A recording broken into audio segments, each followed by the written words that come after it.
In the early hours of June 14, 2015, Gypsy Rose Blanchard would watch the plan she never truly believed could happen become real. In the early hours of June 14, 2015, everything that had defined Gypsy Rose Blanchard's life shifted in a way no one, not her neighbors, not the doctors, and not the online community, could have anticipated.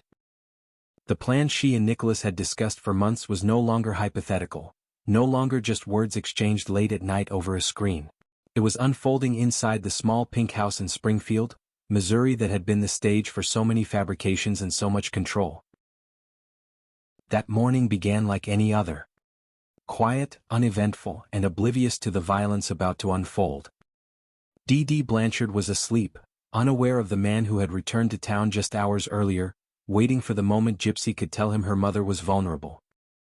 Nicholas had checked into a local motel earlier in the day. He had driven hundreds of miles from Wisconsin to Springfield for a purpose he and Gypsy had discussed extensively, though neither had fully grasped the weight of what they were about to do. Gypsy let him inside, giving him the items they had planned for the moment. Duct tape, gloves, and a knife, objects that seemed ordinary but were about to carry consequences that would ripple across the country.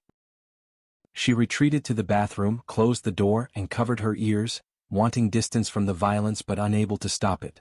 In the bedroom, Nicholas carried out the act they had both agreed was the only way for Gypsy to be free. When authorities were finally alerted, not by a frightened neighbor hearing a scream, but by a disturbing Facebook post that read, "That bitch is dead," the gravity of the situation began to unfold publicly. Neighbors who had once believed they were looking out for a sick woman now faced a narrative far stranger and far darker than anything they had imagined. Officers entered the home and found Dee Blanchard's body in her bedroom. It was then that a local sheriff made a statement that would soon echo across news wires: "Things are not always what they appear."